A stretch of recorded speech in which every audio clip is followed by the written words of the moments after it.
खाली बिहार से, बिहार में तो कोई रोज़गार है नहीं, तो बिहार से हज़ारों लोग हैं जो कि देश विदेश जाते हैं काम करने के लिए।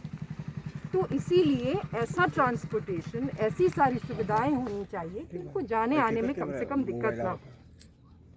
आनन फानन में जब चुनाव ख़त्म हुआ तो एक दरभंगा पे एयरपोर्ट बनाया गया, लेकिन रक्सौल में वो आज तक नहीं हो पाया है। दरभंगा का भी एयरपोर्ट कोई बहुत अच्छे हालत में नहीं है, और सिर्फ ट्रांसपोर्टेशन और कम्युनिकेशन के लिए एयरपोर्ट नहीं होता है। एयरपोर्ट अपने आप में एक अर्बन इकोनॉमिक इकोसिस्टम है, उससे डायरेक्टली इनडायरेक्टली लाखों लोगों को रोज़गार मिलता है, शहरें उससे बेहतर तरीके से चलती हैं। और ये तो कहने की ज़रूरत नहीं होनी चाहिए कि रक्सौल की जो ऐतिहासिक धरती है या चंपारण की जो ऐतिहासिक धरती है, जो भूमि है, उस पर तो नेसेसिटी है। यहाँ पे तो पुराना ट्रेड का नेटवर्क भी रहा है, तो उसको फैसिलिटेट करने के लिए, इकोनॉमिक एक्सचेंज करने के लिए ये हमारी मांग तभी भी थी और अभी भी है। लोगों ने चुनाव के वक्त में बहुत सारी बातें की कि बेरोज़गारी हटाएंगे, ये करेंगे, वो करेंगे, कुछ भी तो 2 साल में हो नहीं पाया है। इन लोगों ने अभी हमें, जो पार्टी के यहाँ के कार्यकर्ता हैं, जो सदस्य, उन्होंने बताया, बड़े बड़े नेताओं के नाम बताए कि यहाँ के हैं ये बड़े नेता जो खुद को पता नहीं चंपारण का, मिथिला का नेता कहते हैं। तो अब तो इन लोगों का राजनीतिक करियर भी एंड पे होने के लिए आया है। पूरी उम्र इन्होंने राजनीति में बिताई है, लेकिन एक एयरपोर्ट यहाँ पे नहीं बनवा पाए। उसके अतिरिक्त मैं ये भी कहूँगी कि एक इंटरनेशनल बॉर्डर है, यहाँ से जो सीमा है, इंटरनेशनल सीमा, वो बहुत ही नज़दीक है। तो अगर ये लोग सच में चाहते हैं कि बिहार का विकास हो, समुद्र लाने की तो ज़रूरत नहीं है। आप इकोनॉमिक अपॉर्चुनिटीज़ को पुख्ता करने के लिए तो कम से कम एयरपोर्ट दीजिए, वो एक मिनिमम नेसेसिटी होती है जो देने की ज़रूरत होती है। इसीलिए हम यहाँ पे अभी आए हैं। यहाँ पे बाकी सारी भी बहुत सारी समस्याएं हैं। हमें अभी बताया कि यहाँ पे एक अच्छा स्कूल नहीं है, एक अच्छा अस्पताल नहीं है। तो यही है, जो बुनियादी समस्याएं हैं वो भी वैसी ही हैं, और जो इस तरह की चीज़ें हैं जो कि आज 21st सेंचुरी में, 75 साल पहले हम आज़ाद हुए थे, तब यहाँ पे इंफ्रास्ट्रक्चर था, लेकिन अब यहाँ पे इंफ्रास्ट्रक्चर नहीं है। तो ये तो हास्यास्पद भी नहीं है, ये तो बहुत ही दुखद है। इसीलिए आए। तो ये हम लोग ये यहाँ की जनता ये समझे, यहाँ से प्रदेश स्तर पर इसके लिए आंदोलन हो सकता है आपके द्वारा? बिल्कुल ही आंदोलन हो नहीं सकता है, होगा ही। हमने बहुत ज़ोरों से आवाज़ उठाई थी एयरपोर्ट की। हम दरभंगा के ही हैं, आप लोग जानते होंगे ये चीज़। तो इन्होंने दरभंगा में तो कुछ दिया है, लेकिन हम सिर्फ दरभंगा के नहीं हैं। हम ये कहना चाहेंगे माननीय मुख्यमंत्री जी से कि पूरा बिहार हमारा है, हम आवाज़ उठाते रहेंगे। और हमारे जो साथी हैं, जो कार्यकर्ता हैं, जो यहाँ रहते हैं, वो उसकी ज़रूरत बहुत अच्छे से समझते हैं कि क्यों एयरपोर्ट की ज़रूरत है। और सिर्फ यहाँ पे अभी हम ये मांग नहीं उठा रहे हैं, बल्कि हम जाकर भी इसका प्रेशर देंगे। ये हमारे युवा साथी अभी बोल रहे थे कि पता नहीं ये लोग करते क्या हैं, फलाना बाबू नेता है, ये नेता है, वो नेता है। तो मैं ये भी कहना चाहूँगी कि आप लोग भी अपने स्तर से जब इन नेताओं से मिलते हैं, इन मंत्रियों से मिलते हैं, तो उनसे पूछिए कि कोई सांसद हैं, कोई विधायक हैं, करते क्या हैं। ये एयरपोर्ट बनाना, यहाँ पे जो इंफ्रास्ट्रक्चर पहले से मौजूद है, जो मार्केट डिमांड है यहाँ की, चंपारण में अगर कहीं पे एयरपोर्ट बने तो वो इसी जगह बनने की भी नेसेसिटी इस वजह से है क्योंकि यहाँ पे तो पहले से इंफ्रास्ट्रक्चर और मार्केट डिमांड है, तो वो बनाए। इसीलिए आपको प्रतिनिधि बना के वहाँ पे भेजा गया है। हम मांग उठा रहे हैं और यहाँ से आगे भी मांग उठाते रहेंगे। एक और सवाल है मैम कि जैसे कि सरकार ने खुद स्वीकारा है कि इंडिया नेपाल बॉर्डर से डीजल और पेट्रोल की तस्करी होती है, लेकिन अभी तक कोई भी ठोस कदम नहीं उठाया गया है। आपके द्वारा क्या, कब और कैसे कदम उठाया जाएगा इसको लेकर? देखिए, सरकार तो क्या स्वीकारती है और नहीं स्वीकारती है वो तो सबको मालूम है। जो भी तस्करी होती है उसमें सरकार का क्या रोल होता है वो भी सबको मालूम है। तो इसीलिए देखिए, हम लोग सब कुछ जानते हैं सरकारों के बारे में। आज हमारे यहाँ जितनी परेशानियाँ हैं, बिल्कुल मैं आपको स्पष्ट रूप से कहूँ कि गवर्नमेंट इज़ द प्रॉब्लम। सरकार की वजह से वो सारी परेशानियां हैं। जो लोग खुद उसमें लिप्त हैं, जो लोग खुद उसके लिए जिम्मेदार हैं, वो स्वीकार किया और उसको ठीक करने का तो कुछ, वो तो सेंसिबल ही नहीं है ना, उसका प्रश्न ही नहीं उठता है। दूसरी ये बात मैं आपसे कहूँगी कि इस तरह की जो तस्करी, सिर्फ उसकी तस्करी नहीं है, बहुत सारी तस्करी है जो यहाँ पे होती है। इंटरनेशनल बॉर्डर्स जो होती हैं जहाँ पे, वहाँ पे ज़्यादा कंट्रोल की ज़रूरत होती है। पर इन लोगों को तो किसी भी तरीके का गवर्नेंस, बेहतर गवर्नेंस तो छोड़ दीजिए, गवर्नेंस या ये का कॉन्सेप्ट क्या होता है वो भी नहीं मालूम। इनसे प्रश्न पूछने का कोई मतलब नहीं। मैम, एक सवाल मेरा ये है कि चिराग पासवान के बाद आज साहनी भी एनडीए से अलग हो गए, उस पर आपका क्या कहना है? देखिए, क्या कहना है, इन लोगों की कोई विचारधारा की राजनीति होती नहीं है।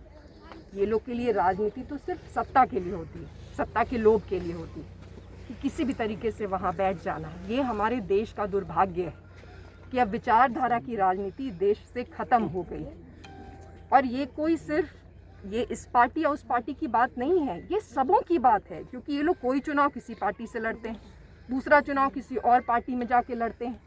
तो जब ये लोग सारे वक्त इसी तमाशे में बिजी रहते हैं, इसी तमाशे में लगे रहते हैं, तो जाहिर सी बात है कि ये काम वाम तो करते नहीं होंगे।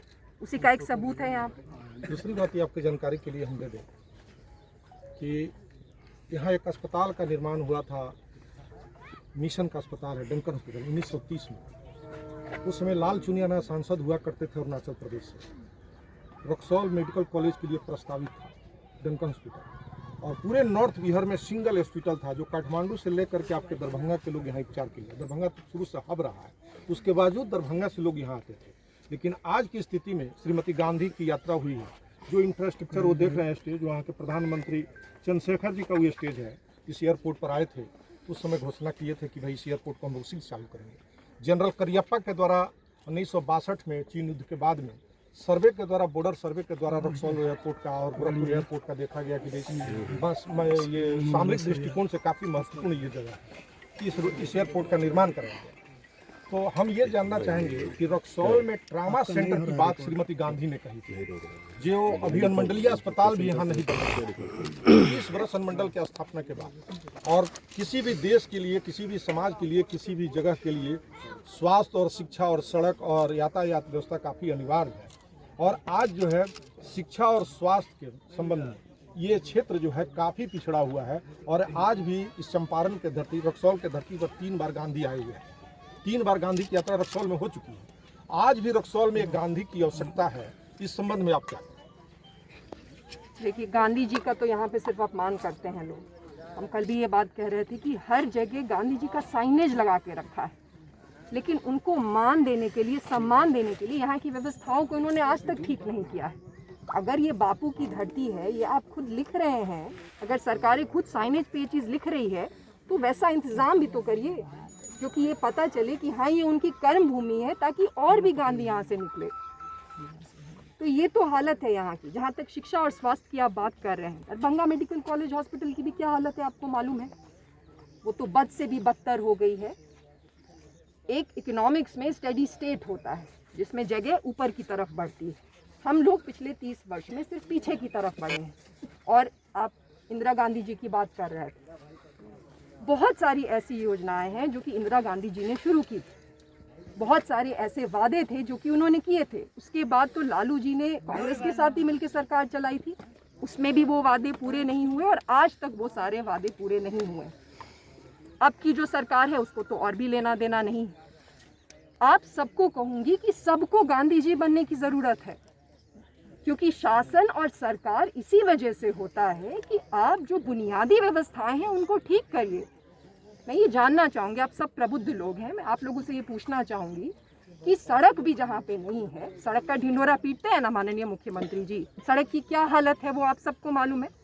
जहाँ पे सड़क की ये हालत है, जहाँ पे शिक्षा की ऐसी व्यवस्था है, वहाँ पे क्या विकास है? तो ये तो पूछने की ज़रूरत है कि आप विकास पुरुष खुद को कैसे कह रहे हैं। और ये भी मैं आपको कहना चाहूँगी कि पटना से जैसे ही मैं बाहर की तरफ जाती हूँ बिहार में, विकास बिल्कुल गायब होते जाता है। इसका मतलब तो ये है कि ये लोग आते भी नहीं हैं इधर। ये लोग जो मंत्री बन के बैठे हैं, क्या ये कभी आके देखते हैं कि क्या हालत है और उसको कैसे ठीक किया जाए? राजनीति इसीलिए होती है, राजनीति ये सब इस पार्टी में जाने और उस पार्टी में जाने के लिए नहीं होती है। और ये हमारा जनता के वो सारे लोग जिनको गांधी जी बनने की ज़रूरत है, उनका ये दायित्व है कि हम इनसे सही राजनीति करवाएं, और उसकी हमने एक पहल की है। मैम, एक मेरा लास्ट सवाल है, कि आप महिला हैं और बिहार की महिला लड़कियां जो काफ़ी मतलब नीचे स्तर पे खास कर कि कोई बात नहीं कर रहा है मेंस्ट्रुएशन हाइजीन को लेके, आप इसके बारे में क्या कहना चाहेंगे? महिला की तो कोई बात नहीं करता, किसी भी चीज़ महिला को क्या दिक्कतें हैं। अब 8 मार्च के बाद से एक नया तमाशा शुरू हुआ है देश में कि जितनी राजनीतिक पार्टियां हैं सब ने अपने अपने पोस्टर पे एक महिला का चेहरा लगा दिया है। वही टोकनिज्म वाली राजनीति, 50% जो आपकी जनसंख्या है वो कितना सुरक्षित है, उनकी क्या परेशानियां हैं, इस पर कुछ भी काम नहीं हुआ है। और ये सारे प्रावधान सेंट्रल गवर्नमेंट से बने हुए हैं। ये सारे जो आप जो मेंस्ट्रुएशन की बात कर रहे हैं उनके भी प्रावधान सेंट्रल गवर्नमेंट से बने हुए हैं, लेकिन यहाँ पे तो कोई भी स्कीम बन जाए उसका यहाँ पे पालन नहीं होना है, उसका यहाँ पे इम्प्लीमेंटेशन नहीं होना है। हमसे अक्सर ये प्रश्न पूछते हैं, आप जब हमें देखते हैं तो आपको लगता है कि हम एक महिला हैं और इसलिए हमसे पूछते हैं, ये अच्छी चीज़ है। लेकिन यहाँ पे चाहे महिला हो या यहाँ पे पुरुष हो या किसी भी जाति के लोग हों या किसी भी धर्म के लोग हों, सबकी रिप्रेजेंटेशन शून्य है, सबका प्रतिनिधित्व शून्य है और उसको ठीक करने की ज़रूरत है। जो महिलाओं के प्रति इस तरह की भावना रखते हैं कि जब हम राजनीति में आए तो इन्होंने हमारे बारे में क्या अनाप शनाप बोला है वो तो आप सब जानते हैं, तो ये लोग महिलाओं के लिए क्या करेंगे? यही बात है। धन्यवाद। पहले हम लोग लेकर बैठे हम पूरे बिहार में जब कोरोना काल था उस समय हम यहाँ के प्रबुद्ध